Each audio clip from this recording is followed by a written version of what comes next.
رئیس سوم سیاسی وزارت خارجه میگوید عبدالغفار همچون سفیر امارت اسلامی برای ازبکستان معرفی شده. ذاکر جلالی می‌افزاید که دو طرف بر این مسئله توافق کرده و قرار است سفیر تازه معرفی شده به زودی فعالیت‌های خود را در تاشکند آغاز کند. و همچنان تاکید می‌ورزد که با برخی از کشورها برای افزایش سطح روابط دیپلماتیک تفاهم‌های نیز به میان آمده. وزارت خارجه میگوید که پس از معرفی شدن سفیر امارت اسلامی در امارات متحده عربی و کاردار امارات اسلامی در قزاقستان، اکنون عبدالغفار را همچون سفیر امارات اسلامی برای ازبکستان معرفی کردند. ذاکر جلالی می‌افزاید که دو طرف بر این موضوع توافق کرده و قرار است سفیر تازه معرفی شده در آینده نزدیک فعالیت خود را در تاشکند آغاز کند. به خاطر جلب منفعت خود با هم نزدیک میشه، به خاطر دفع ضرر با هم نزدیک میشه. این کشورهایی که کوشش کرده که تعاملات با افغانستان داشته باشه منافع داره، افغانستان هم منافع داره. رئیس سوم سیاسی وزارت خارجه همچنان می‌افزاید که در بخش افزایش سطح روابط دیپلماتیک با بسیاری از کشورهای دیگر نیز تفاهم حاصل شده است. در این میان برخی از آگاهان پیرامون گسترش روابط امارت اسلامی با جهان دیدگاه‌های گوناگون دارند. حکومت سرپرست فعلی در تلاشی باشه که در کنار از اینکه کشورها به صورت عملی اینا را به رسمیت میشناسه یا نماینده سیاسیشون میپذیره، زمینه طوری از داخل و همچنین از نظر فضای بین‌المللی مهیا شود که ما به صورت رسمی به رسمیت شناخته شویم. په همدغه شکل سره مخ ته ولاړ شو او له موجوده وضعیت نه د انزوا له حالت نه راووځو. په نړۍ کې د یو عزتمن او د یو ښه هیواد په شکل سره موږ راڅرګند شو، راښکاره شو. این در حالی است که پیش از این بدرالدین حقانی همچون سفیر امارات اسلامی برای امارات متحده عربی و محمد رحمان همچون کاردار سفارت امارات اسلامی در آستانه پذیرفته شدند.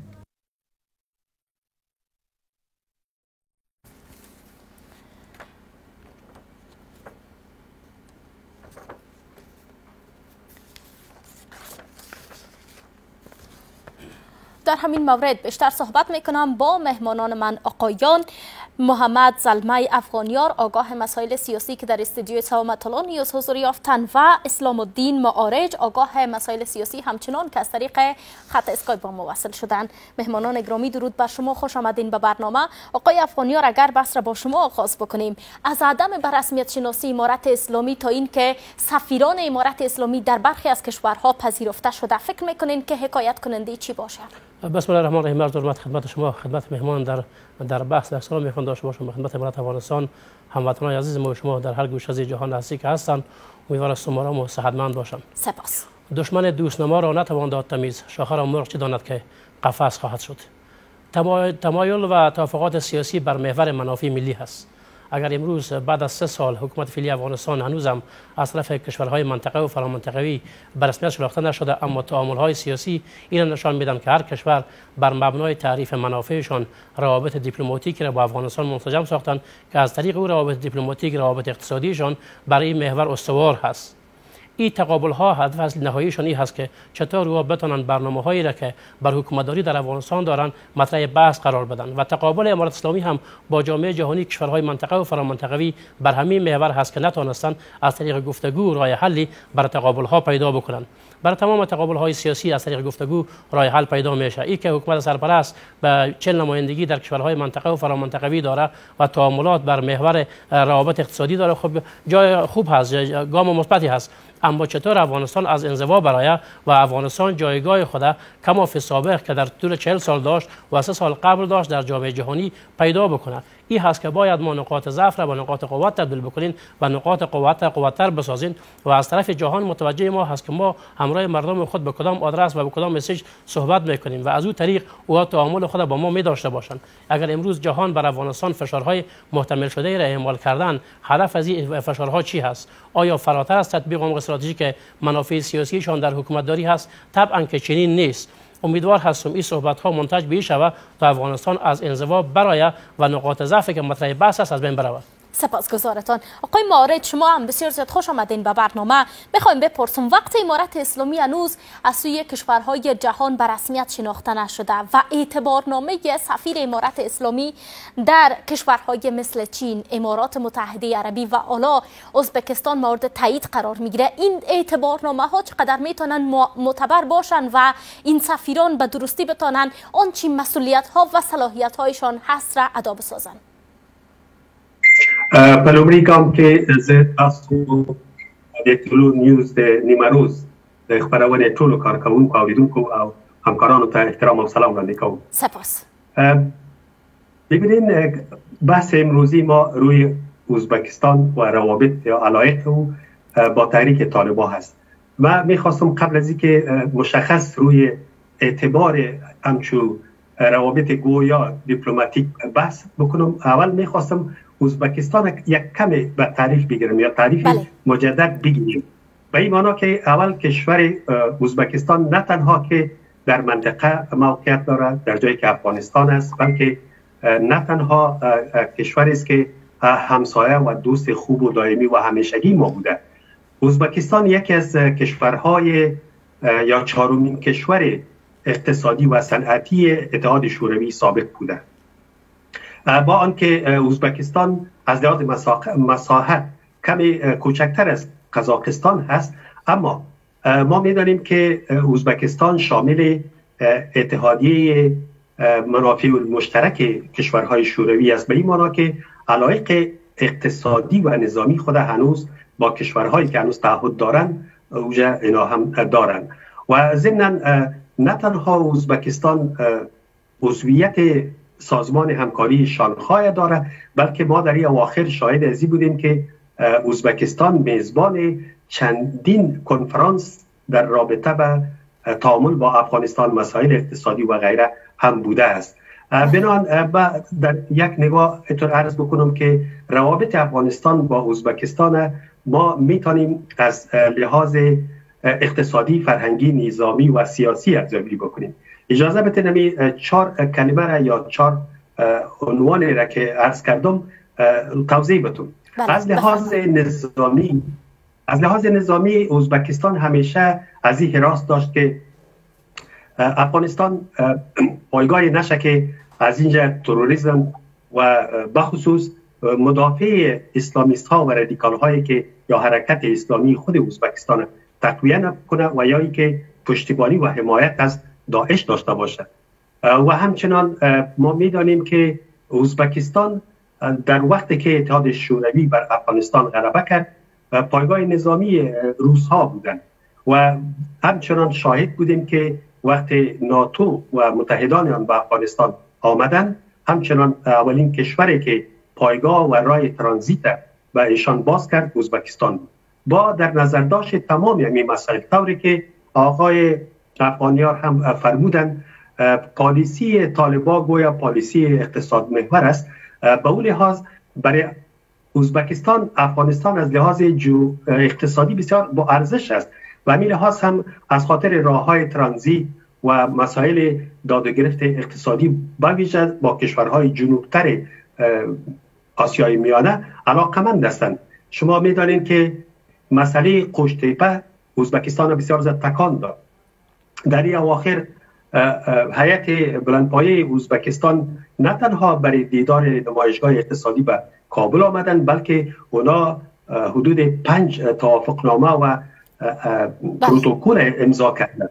و اینال ما میبینیم که ازبکستان نه تنها با طالب ها میخواستن یک تعامل خوبی را داشته باشند، بلکه حتی در 1999 هیئت بلندپایه طالبان او وقت هم آمدن با ملا عمر رهبر اصلی تحریک طالبان دیدار با هم آمدن. وقتی روابط خوب دیپلماتیک وجود داره، کشور همسایه و دوست افغانستان به شمار میره و ظاهرا منافعش با منافع افغانستان در تضاد هم نیست، چرا همین مسائل روابط دیپلماتیک یا موارد ارتباطات سیاسی به شکل رسمی اعلام نمیشه؟ این کشورها میاین یکی پی دیگر اعتبارنامه های سفیران امارت اسلامی را میپذیرن، سفیران خودشان را به کابل میفرستند تا فعالیت بکنن، روابطشان را در بعد اقتصادی گسترش میتن، اما از چی هراس دارن که رسمیت شناسی امارت اسلامی را علنی اعلام نمیکنن؟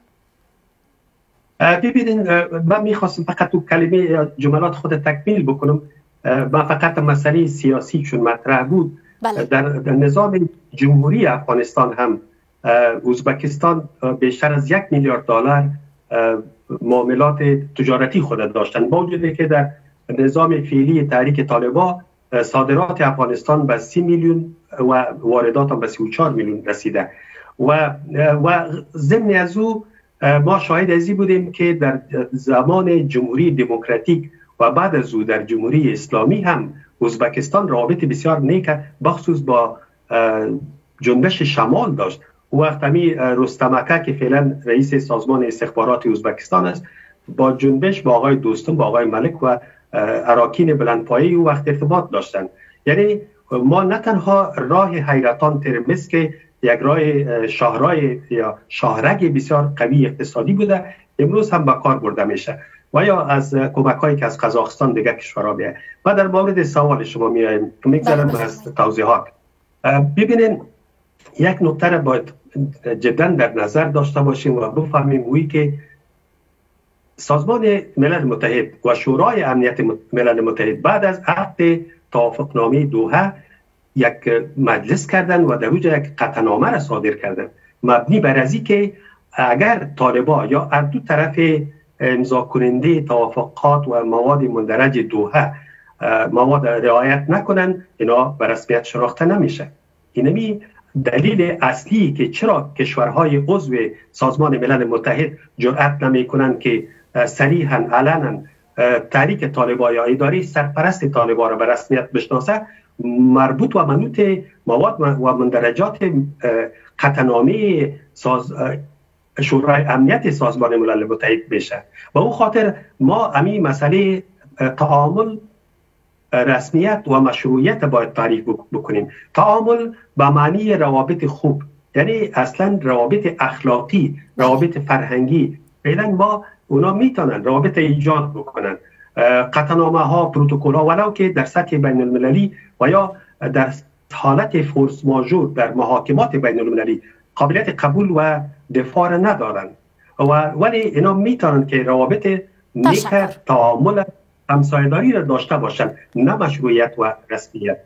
بله، سپاسگزارتان آقای افغانیار. وقت اگر پیش شرط برای رسمیت یافتن امارت اسلامی در کار باشه و یک چنین قطعنامه از سوی شورای امنیت و سازمان ملل بیرون داده شده باشد، چون امارت اسلامی به دنبال رسمیت یافتن از سوی کشورهای جهان است. خلافات در داخل افغانستان و پیش شرط هایی که در تضاد هم نیست، نه با دین، نه با شریعت و نه هم با آنچه که نرم های بین المللی است، چرا عملی نمیشه؟ در تقابل سیاسی عدم تعریف منافع مطرح بحث است. در 3 سال گذشته همین پالیسی بر محور گفتمان را حکومت سرپرست امارت اسلامی مد نظر داشته، اما آیا سازمان ملل، جامعه جهانی که صحبت‌ها را مطرح بحث داره، شورای امنیت مشروعیت سیاسی داره؟ اگر مشروعیت سیاسی داره، در قبال افغانستان اعمال فشار میکنه. 135 کشور دنیا رای داد که جنگ صهیونیست‌ها علیه مسلمانان فلسطین باید قطع شود. امریکا و انگلستان گفت از خود دفاع میکنه. ادامه صحبت‌هایتان را می داشته باشیم. ممنونتان. حالا هم رفت و برگشت کاتا.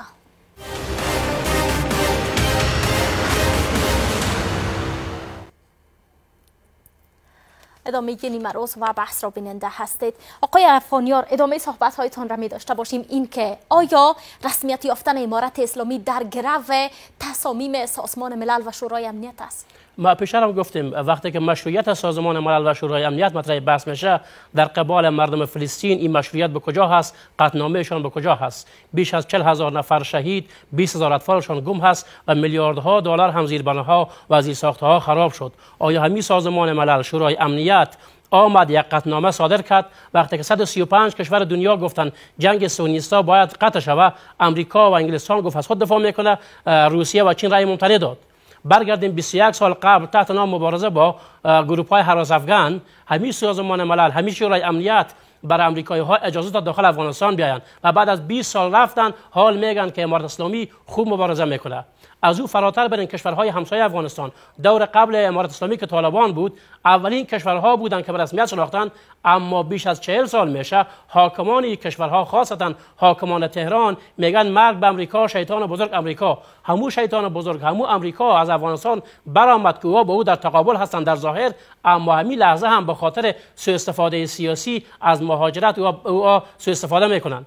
اینجا برمیگرده با حاکمیت فعلی که چطور نقاط ضعف خود را به نقاط قوت تبدیل بکنه و اجازه بده که مردم افغانستان در تعیین سرنوشت سیاسیشان، حکومتداریشان، ارتقای ظرفیت‌های علمی و فرهنگی یک برنامه منسجم داشته باشه.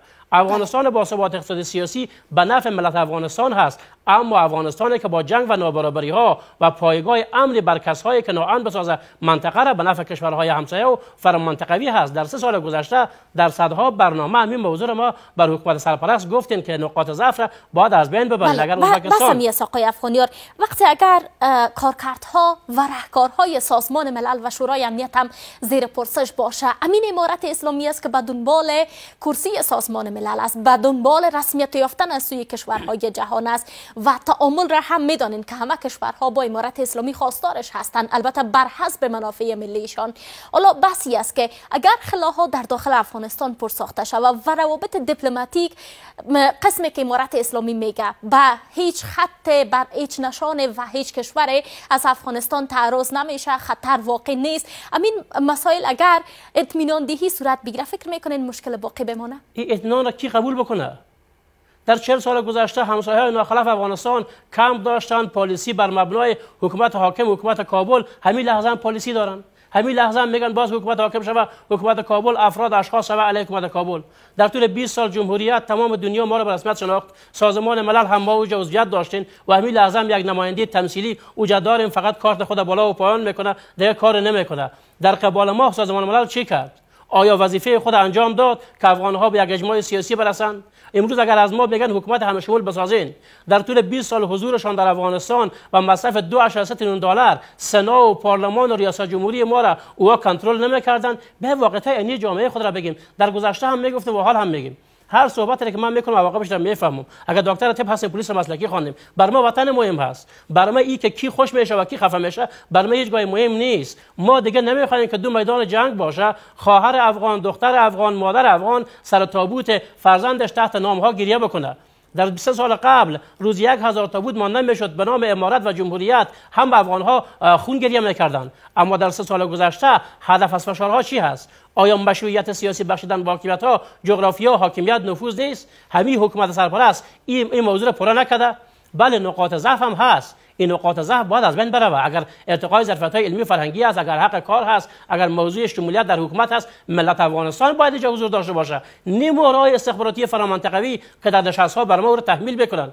ملت افغانستان همچنین نمیخواد. اگر حکومت سرپرست افغانستان قرار باشه بر اساس فشارهای فرامنطقوی سازمان ملل و جامعه جهانی باز مهرهای استخباراتی را در بدنه حکومتداری بیاره، راه امارت هم باز دوباره راه جمهوریت است. آبادی وطن تعهد و تخصص میطلبد. تعهد بدون تخصص و تخصص بدون تعهد ویرانی وطن هست. اگر در جمهوریت بحث تخصص مطرح بحث بود، در امارت بحث تعهد، نباید متحدین و متخصصین بر اساس مسلکشون در بدنه حکومتداری باشه. بگذارین جهان با ما چی میکنه. ما گفتیم که جهان ما را به رسمیت میشناخت. وقتی که جمهوریت رفت و امارت آمد ما 29 میلیون فقیر بودیم. حالا میگه ببخشید 19 میلیون، حالا میگه 38 میلیون. یعنی 2 میلیون افغان ها صاحب نان و زندگی هستند. در قبال ما چی کردن؟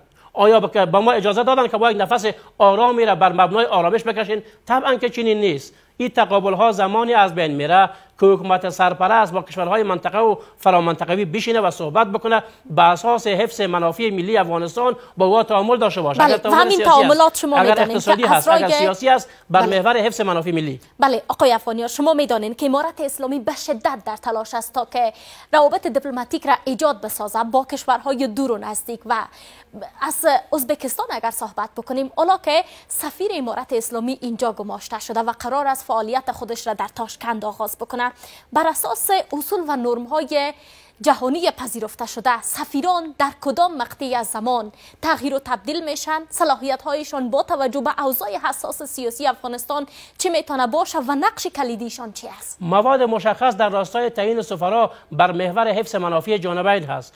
هرگاه هر کشور به کشور دومی سفیر روان میکنه، کسی روان میکنه که اعتبارنامه‌اش را کشور دومی قبول بکنه و او هم باز به اساس منافع ملیشان است. شما ببینید زمانی که موضوع بحث سفارت افغانستان در تهران مطرح بحث میشه، حاکمان تهران همراه حکومت سرپرست چی اندازه تعامل نکردن و نابرابری ها دامن زده شد که میگفت بله همون مهره استخباراتی را که در گذشته همراه ما تعامل داشت باید در مشهد باشه، باید در تهران باشه.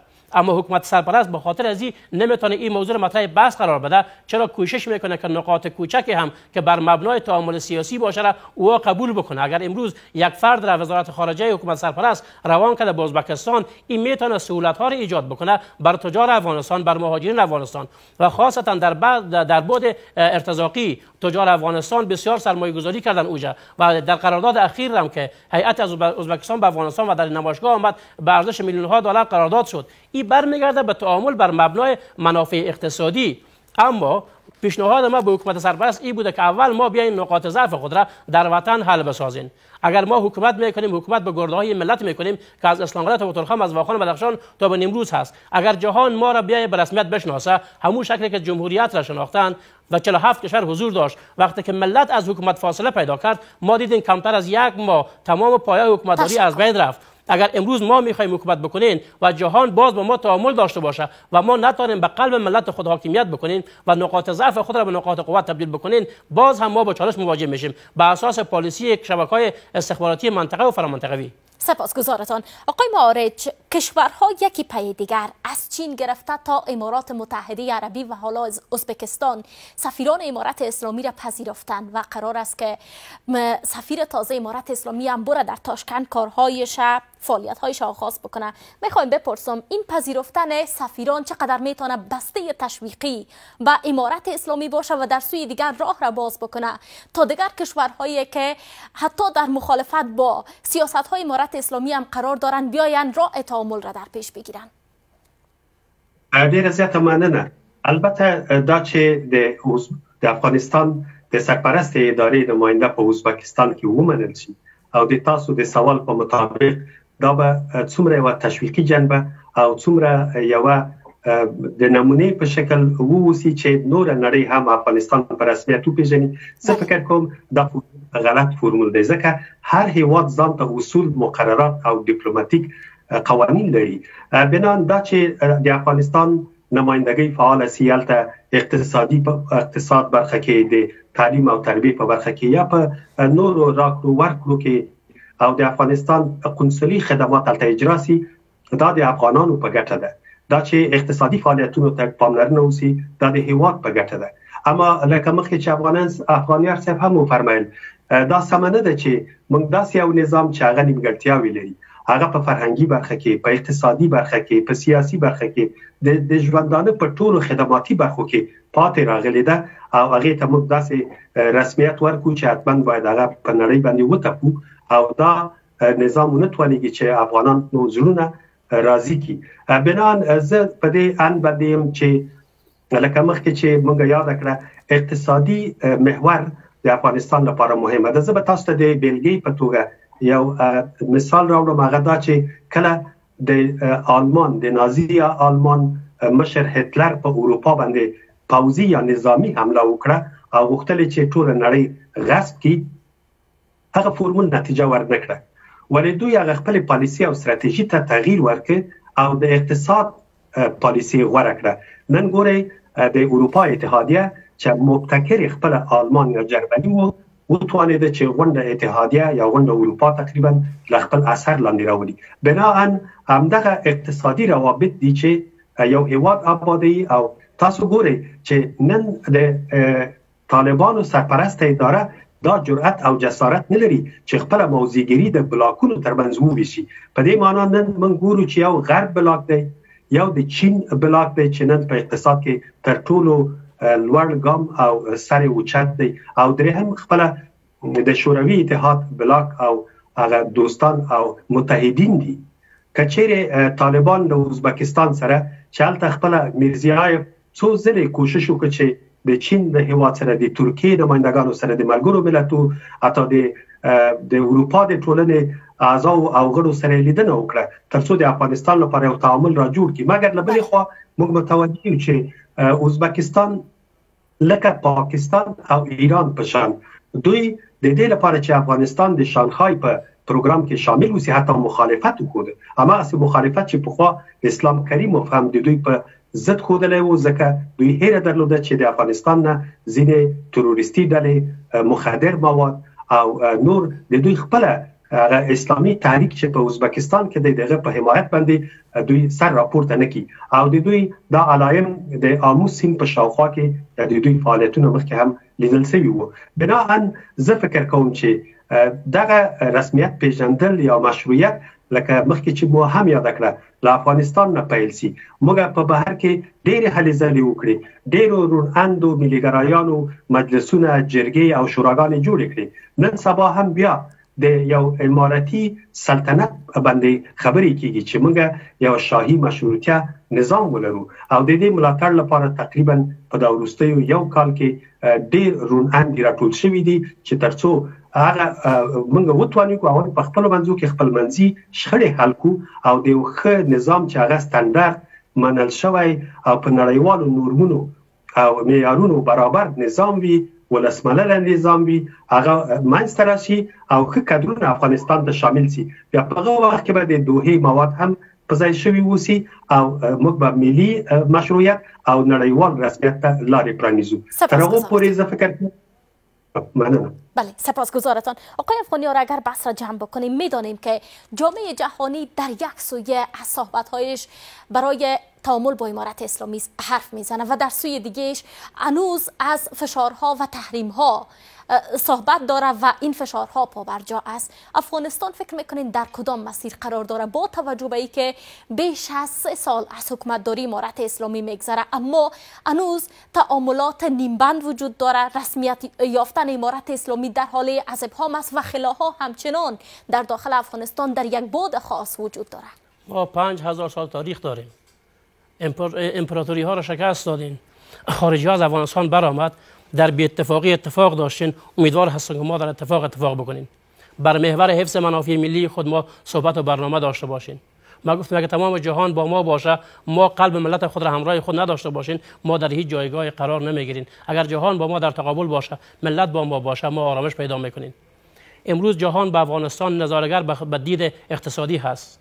اگر چین هست، اگر روسیه هست، اگر ازبکستان هست، ایرانستان هست، پنجابستان هست، تمام از یا به افغانستان به دید اقتصادی میبینن، چی از منابع ما، چی از بازوی توانای مهاجرین ما.